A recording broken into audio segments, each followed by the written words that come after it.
1760 Days of Waiting, Princess Leonor and Prince Christian's Royal Wedding.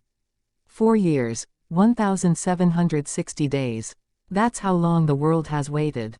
And today, the waiting ends, not with whispers, not with speculation, but with a royal wedding. Because Princess Leonor and Prince Christian have done the impossible, turning patience into history, and history into love. Won the long wait. The story begins not today, but years ago.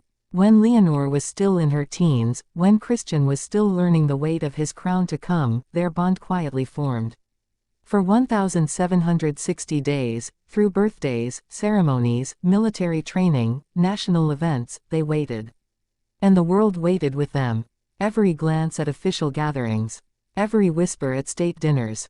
Every rumored visit between Madrid and Copenhagen.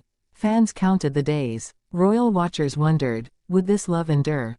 Would the crown allow it? Would duty crush it before it began? And yet, here we are. The announcement is made. The wedding date is set. And history now carries their names. Later in this video, you'll hear about the secret promise they exchanged years ago, the moment that made Leonor vow that no matter how long it took, their wedding would come. To the engagement that shocked Europe. When the official engagement was announced, Europe held its breath. Spain, proud of its future queen, stood divided between tradition and modernity. Denmark, equally proud, celebrated the match but understood the weight. 2 heirs, 2 thrones, 1 marriage. The ring was unveiled. A delicate piece, not extravagant, but symbolic. It carried with it a story of generations, a diamond once belonging to Christian's grandmother, paired with gold from Spain's royal collection. 2 families, 1 bond. But behind the glitter, there were doubts. Could Leonor, bound by Spain's crown, truly balance her love with her duty?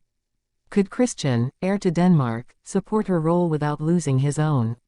Later in this video, we'll uncover the tense private meeting between King Felipe and Queen Margrethe, the discussion that nearly postponed this wedding by years.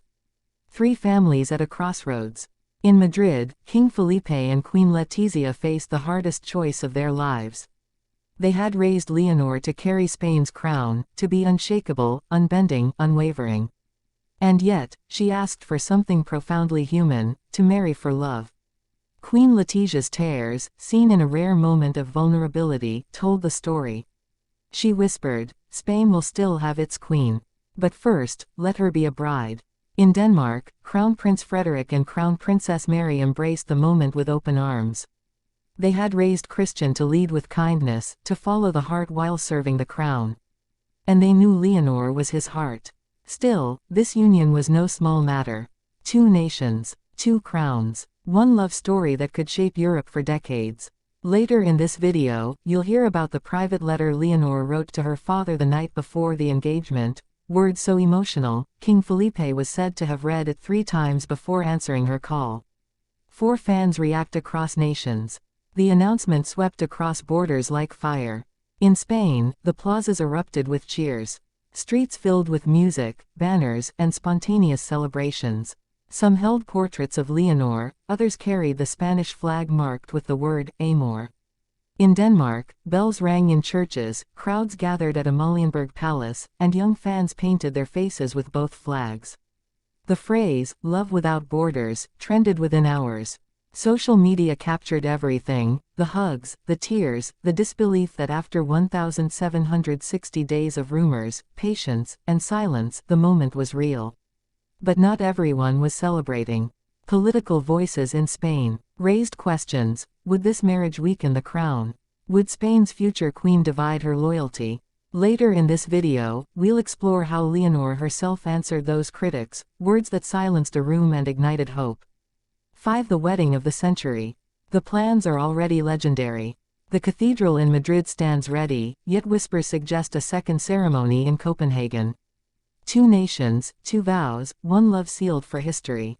The guest list is staggering. Monarchs from across Europe, presidents, prime ministers, dignitaries, and families who waited 1760 days for this moment.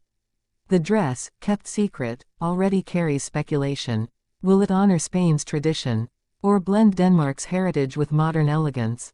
The music will echo through centuries, blending Spanish guitars with Danish strings. The flowers, rumored to number in the millions, will transform Madrid into a living garden.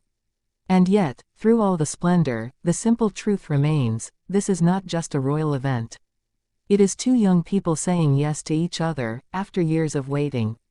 Later in this video, we'll reveal the symbolic meaning of the number 1760 itself, and why it matters more than anyone realized.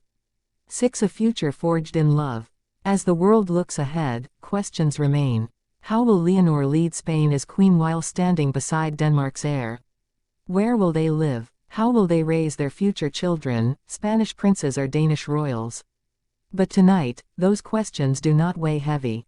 Tonight, what matters is the journey. 4 years of patience. 4 years of secrecy. 4 years of waiting. Now, the wait is over. Leonor, the girl who became a soldier, the princess who became Spain's light, now becomes a bride. Christian, the boy raised in Denmark's cold winds, the prince who carried destiny quietly, now becomes her partner for life. Together, they rewrite what it means to be royal in the modern world. Not duty against love, but duty with love. 1760 days. And now, forever begins.